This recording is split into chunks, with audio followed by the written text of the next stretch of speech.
श्री राधे राधे। भक्तों, ज्ञान यदि ईश्वर से प्राप्त हो तो उसकी कितनी महिमा होगी कौन बता पाएगा। अनंत महिमा होगी। और भक्तों, ऐसे एक दिन घटना घटी थी वन में आते श्री रामा ने दौड़ करके स्नेह पूर्वक श्याम का हाथ पकड़ा और बोला, कन्हू, तू जानता है ज्ञान किसे कहते हैं? तो नंदनंदन उत्साह से बोले, हाँ नंदनंदन सखा। अभी भगवान वाली बात नहीं है, सखा है ना अपना। तो वो उत्साह से बोला नंदनंदन श्याम सुंदर, हाँ तुझे चाहिए, अर्थात ज्ञान चाहिए तुझे, तो लड़ाई की बात क्यों करता है? श्री रामा कुछ रूखा सा मुख बना के बोला, मैं तो पूछ रहा हूं, अब तू कह तुझे चाहिए, जोर से बोलता है। तो कृष्ण ने देखा आप सखा की ओर और कहा, क्या? तो बोला, श्री रामा, आज सवेरे सवेरे एक बाबा मेरी पौर पर आकर के पुकारने लगा, लाली लाली लाली। श्री रामा बोला कि मैं दौड़ करके आया और उससे पूछा, तुम्हें क्या चाहिए? तो अब श्याम गंभीर हो गया था, इसलिए श्याम बोला, फिर? श्री रामा कहता गया कि बाबा बड़े विकट होते हैं, उसने मुझे झड़क दिया, कहा लाली से लेना है, तुझसे नहीं। अब आप समझ लो, लाली का मतलब हुआ राधा रानी, क्योंकि श्री रामा की बहन है राधा रानी। तो जो बाबा थे वो लेना चाहते थे लाली से, श्री रामा से नहीं। अब श्री रामा को डांट करके बाबा ने कहा, मुझे लाली से लेना है, तू क्यों बोलता है? तो भद्र को थोड़ा क्रोध आया और बोला, बुरी बात।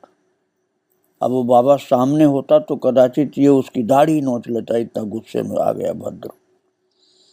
श्री विश्वभानु बाबा के कुमार को कोई झिड़क दे, ऐसा है क्या जिसे ये न दे सके? श्री रामा ने भद्र की ओर मुख करके कहा, तू तो जानता है कि बहन कितनी संकोचशीला है मेरी।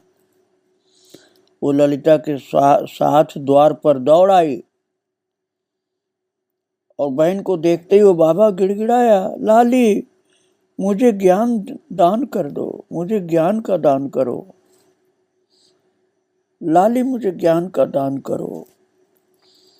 ऐसा वो बाबा गिड़गिड़ाया बोल करके, लेकिन बहन ने सिर झुका लिया। बहन अर्थात राधा रानी ने सिर झुका लिया, अपने पैरों की ओर देखने लगी। श्री रामा ने कहा, मैं समझ गया कि मेरी भांति इसे पता नहीं कि ज्ञान क्या होता हुआ। महाराज, लेकिन ये बात तो थी नहीं, राधा रानी के लिए भला क्या दुर्लभ है। सचमुच जो आह्लादनी हैं, उन महाभाव रूपा को क्या पता कि ज्ञान होता क्या है। कारण ये भक्तों, राधा रानी को तो सब पता है, लेकिन वो तो प्रेम में ही रहती हैं। उनसे प्रेम भक्ति मांगी जाती तो शायद वो कृपा कर देती। वो तो ज्ञान मांग रहा था बाबा।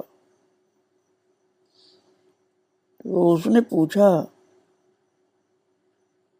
तो श्री रामा ने कहा, वो बोली, बाबा ये किसकी छाछ है, भैंस की या बकरिया की? ललिता हंसने लगी। तो ये बाबा सवेरे सवेरे बकरिया भैंस की छाछ मांगने के लिए आ टपका। अब श्री रामा हंस रहा था, लेकिन बाबा तो खींच गया था। उसे ज्ञान चाहिए, तो तेरी पौर पर क्यों मरने आ गया? कन्हई कुछ रूखे स्वर में बोला, जैसे बहुत अप्रिय लगी हुई है कथा उसे तब मेरे पास आना चाहिए था। भद्र ने चिढ़ करके पूछा, तेरे पास ज्ञान का खजाना गड़ा है क्या? अभी सखा लोग तो भगवान की भगवत्ता को थोड़े ध्यान रखते हैं, तो अपना सखा मानते हैं। इसलिए भद्र ने कन्हैया को ऐसे कहा कि तेरे पास ज्ञान का खजाना गड़ा है क्या, तो तेरे पास आता हो बाबा।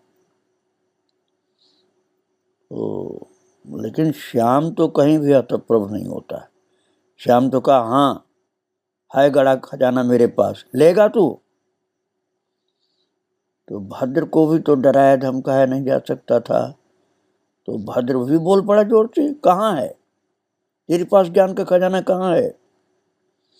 अब कन्हई खुलकर हंस पड़ा, तो इतना भी नहीं जानता, अपने बाबा के गोष्ठ के पीछे अर्थात गौशाला के पीछे, जहाँ गोप लोग सब कूड़ा कतवार डालते हैं ना, उस पर उगा है झंखाड़। तूने देखा नहीं है? सब बालकों ने ताली बजा दी कि ये ज्ञान का खजाना कूड़े में उठे जगे हुए उगे हुए एक पौधे को बता रहा है। सब बालकों ने कहा, अच्छा, सचमुच बहुत बुद्धू था वो बाबा, उसे वो झंखाड़ चाहिए तो बरसाना जाकर लाली को पुकारने क्यों लगा था? अरे उसे तो नंद गोष्ठ का कोई सेवक ही दे देता, स्वयं आ जाता नंद बाबा की गौशाला के पीछे, तो कोई उसे उखाड़ करके झंखाड़ देने से क्या मना कर देता? वही उखाड़ लेता या दे दिया जाता उसको। अब बच्चे लोग हंसी हंसी में बड़ी गहरी बातें बोल रहे थे बच्चों। अब ये तो गोपों के अनपढ़ बालक है ना, लेकिन कन्हैया के तो सखा है।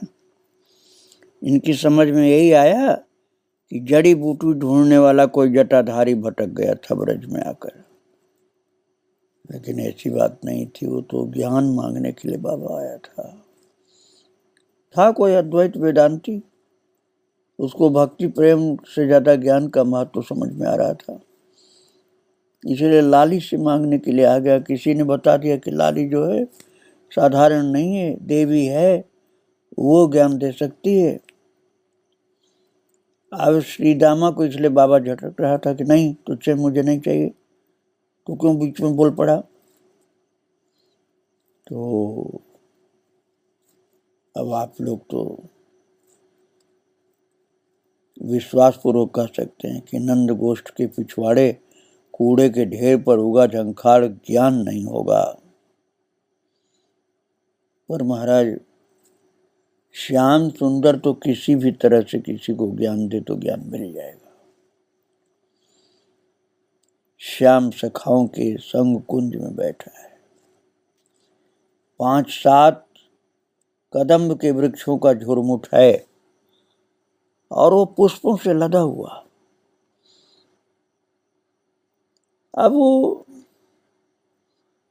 लाली की तो केवल एक भ्रिकुट के इशारे से ही ज्ञान उसको मिल गया होगा बाबा को, लाली को बोलने की जरूरत नहीं है। लाली ने तो केवल भ्रिकुट के इशारे से, उंगली के इशारे से ही ज्ञान प्रदान कर दिया होगा बाबा को, और वो चला गया मस्त होकर। अब लाला तो लीला परायण है, लाला ने ये बात खोली नहीं, किंतु बाबा तो आनंद विभोर होकर गया।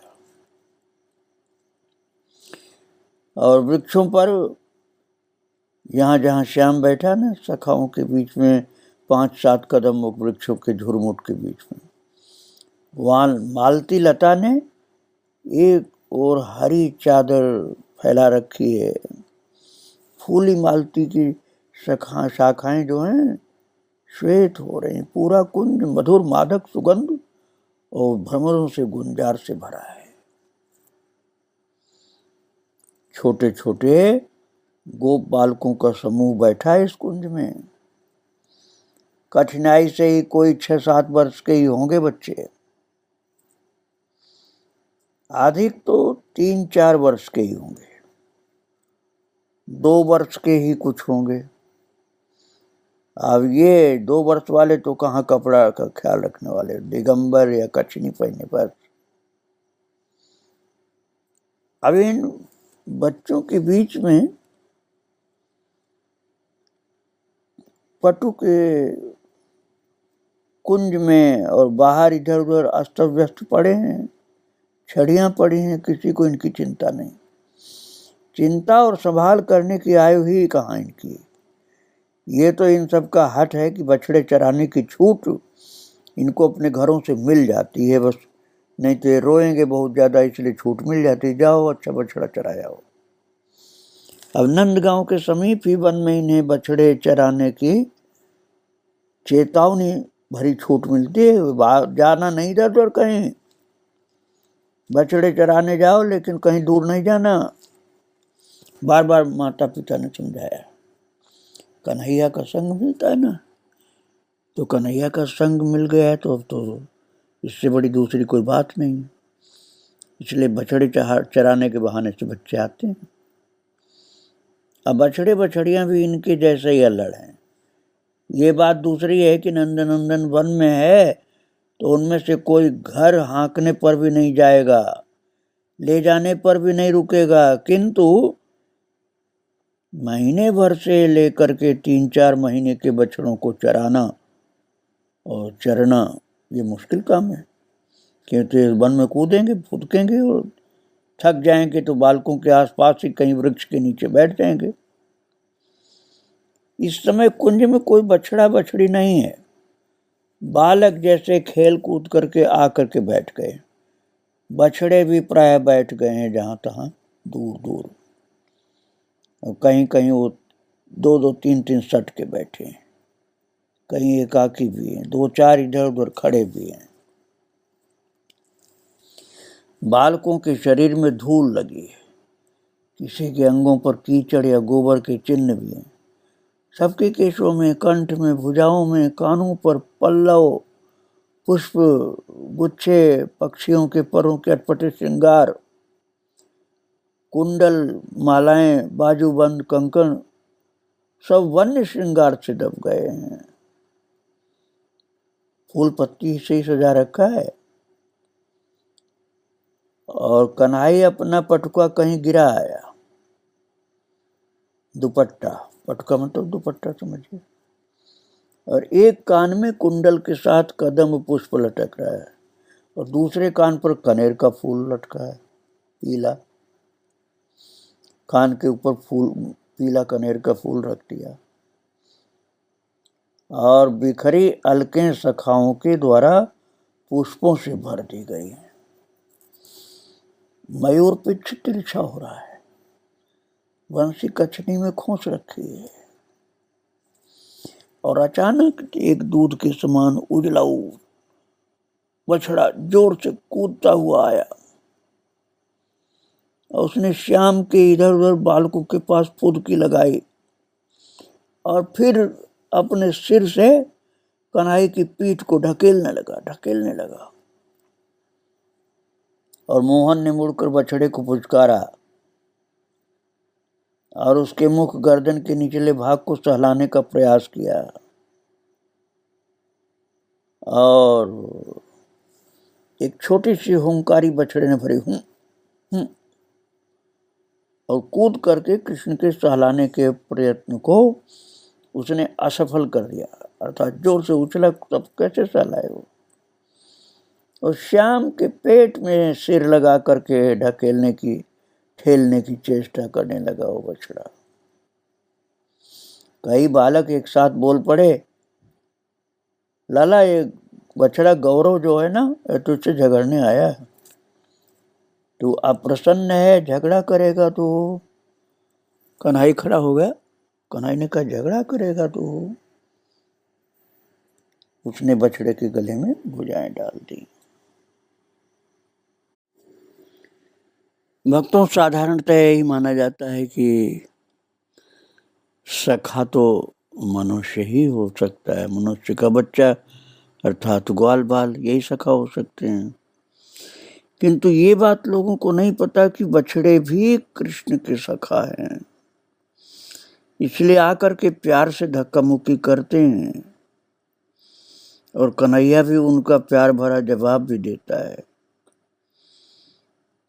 तो कन्हैया ने जब कहा कि तू मुझसे झगड़ा करेगा, नाराज हो रहा है क्या, तो बछड़े के गले में भुजाएं डाल दी बड़े प्यार से।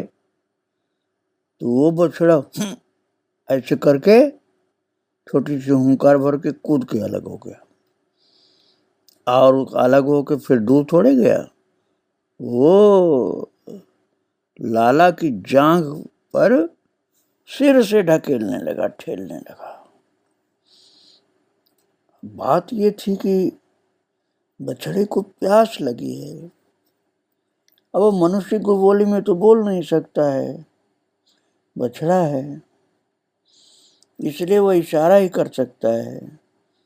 तो अब कन्हैया की जांघ को अपने सिर से ठेल रहा है कि मुझे तो प्यास लगी और तुम मुझे समझ नहीं पा रहे हो। अब उस बछड़े का, वो बछड़ा भी सखा है ना, तो वो उसका पीताम्बरधारी जो सखा कहो, चरवाहा कहो, लाला कन्हैया, वो समझता क्यों नहीं बछड़े की बात कि उसको प्यास लगी है। अब आसपास तो जल दिखता भी नहीं, वो मयूर मुकुटी कुंज में बैठा अपने सखाओं के साथ गप लड़ा रहा है, अर्थात प्यार की बातें कर रहा है। तो बछड़ा झगड़े न कर, नहीं तो और क्या करेगा, झगड़ रहा है कि हमको पानी तो देते नहीं हो, आपस में बात कर रहे हो। बछड़े को भूख लगे, प्यास लगे या कुछ और हो, तो उसकी सब आवश्यकता पूर्ति का दायित्व तो कन्हैया पर ही है ना। वो उपेक्षा करेगा तो दोष तो उसी को लगेगा। अब वो किसी तरह से तो रुक ही नहीं रहा था, ठेले जा रहा था कन्हैया की जांघ में। तब मोहन ने उसकी ओर ध्यान दिया,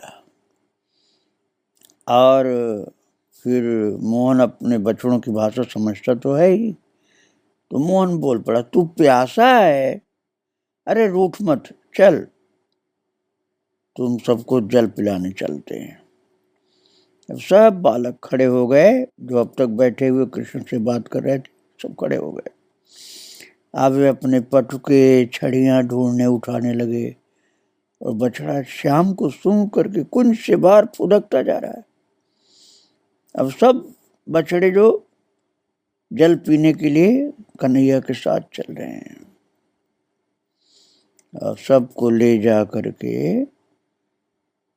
एक साथ यमुना जी के किनारे जल पिलाया, सबको अपने हाथ से छुआ, सब फुदकने लगे।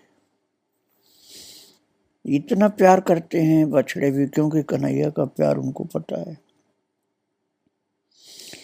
और दाऊ दादा और सखा लोग भी इसी तरह से। कन्हैया अपने बड़े सखाओं को दादा कम ही कहता है, दाऊ को ज्यादा दादा कहता है। बहुत प्यार में हो या कोई काम लेना हो तभी दादा कहता है, नहीं तो दादा तो केवल दाऊ ही है, दूसरे कोई दादा नहीं, भले ही बड़े हों। दूसरे सब एक दूसरे को नाम लेकर पुकारते हैं। सखा कितना ही बड़ा हो, कन्हैया नाम लेकर पुकारता है, लेकिन दाऊ दादा का तो दादा ही कहता है। और कृष्णचंद्र उछलता कूदता आकर के विशाल के कंधे पर बैठ गया, और उसको दादा कह रहा, दादा। तो विशाल समझ गया कि कृष्ण को कुछ काम आ पड़ा, तभी दादा बोल रहा मुझको, नहीं तो विशाल बोलता है। अब विशाल सचमुच विशाल है, और लंबे शरीर का है, हृष्ट पुष्ट है तो अभी 10 वर्ष का, ज्यादा उम्र नहीं है, लेकिन देखने में बड़ा लगता है, पर दूर से कोई तरुण गोप जैसा लगता है, भले ही 10 वर्ष का है। और क्या हुआ कि आयु में 10, वो दाऊ से महीने भर छोटा है देह की दृष्टि से, लेकिन दाऊ से भी लंबा और पुष्ट दिखता है विशाल। जब श्याम ने बड़े प्यार से विशाल की हलकों में अपनी उंगलियां नचाते हुए कहा, अरे वो पका लाल आम, पेड़ की ओर दिखाया, वो पका लाल आम, दादा मैं फल लूंगा। वो पका हुआ लाल आम लिया, पेड़ में दिखाया कि लटका हुआ है। और महाराज सहसों में भी विशाल इस कृष्ण को अपनी पीठ पर चढ़ाकर नंद भवन का पूरा प्रांगण घुमा लाता था। कन्हैया जब छोटा था तो विशाल नाम का सखा जो है खूब घुमाता था कृष्ण को पीठ पर बैठा के। कभी कभी तो 2-3 को भी एक साथ पीठ पर बैठा लेता महाराज। इतना मजबूत है वो सखा, क्योंकि श्याम सुंदर का घोड़ा है। श्याम सुंदर उसको घोड़ा कह के चिढ़ाता है, कभी हंसता है। अब गोपियां हंस के पूछती तो विशाल चिढ़ के स्थान पर हंस पड़ता था, चिढ़ता नहीं था। किंतु कृष्ण प्रतिवाद किए बिना नहीं रह सकता। ये मेरा दादा है, ये मेरा दादा है, घोड़ा हमेशा नहीं कहता था। और माखन चोरी का क्रम चला गोकुल में, तो भला विशाल के बिना कैसे पूरा होता काम। उखल पर पाटा, पाटे पर अर्जुन या वरुथप, और उसकी पीठ पर खड़ा होता विशाल। विशाल के कंधे पर चढ़ने पर ऐसा कौन सा छीका था जो कन्हई के हाथ न लग जाए। विशाल अपनी बड़ाई सुन के हंसने लगता और कहता है, ये लाला जो कराए तो करना ही पड़ता मुझको। ऐसे उछलता कूदता उसके कंधे पर आ बैठता लाला। इस नंदलाल का भी अपना ढंग है भक्तों। किसी सखा से बार बार लिपट जाएगा, किसी की गोद में बैठा, किसी को गोद में बैठा लेगा और किसी की गोद में सिर धर दिया करेगा। किंतु विशाल के तो कंधे पर ही जैसे उसका आसन है। और श्याम कंधे पर चढ़ गया, विशाल के कंधे पर, और विशाल को उसे लिए लिए उठना है। ऐसा नहीं कि तू उठ जाता, मैं खड़ा हूं, तो उठ, मैं फल तोड़ूंगा, बोला। और विशाल को भी इस नटखटपन से थोड़ा तो सावधान रहना पड़ता है। तो उसने कहा, तू उतर तो मैं तोड़ूं। कन्हई उसका सिर झकझोरने लगा और अपने चरण नचाने लगा कि मैं बैठा हूं कंधे पर तेरे, तो उतरूं क्यों अब। और चल फल तोड़ ले, आम का बहुत बढ़िया फल है, अब कन्हई को खाना है। विशाल को सेवा मिल गई। फल, और फल श्याम को रुचा है तो उसे तोड़ेगा वो विशाल।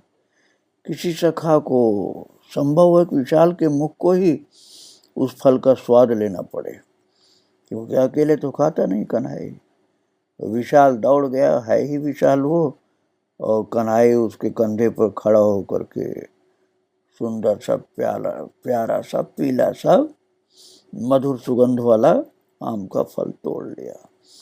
अब पहले खिलाया विशाल को, बाद में खुद खाया। फिर तो और सखा लोग भी फल मांगे तो बहुत सारे फल तोड़ लिया।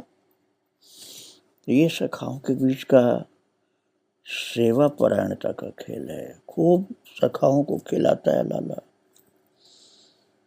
और भी उसकी लीलाओं को मैं आपको सुनाऊंगा, जिनके द्वारा बच्चे अर्थात कृष्ण सखा लोग उसकी रस उपासना करते रहते हैं, उसको रस प्रदान करते हैं, उपासना अर्थात सेवा भी करते रहते हैं। आज इन सब सखाओं सहित कृष्ण को प्रणाम करके यहीं विराम दे रहा हूँ। आगे फिर सुनाऊंगा। श्री राधे राधे, जय श्री राधे राधे।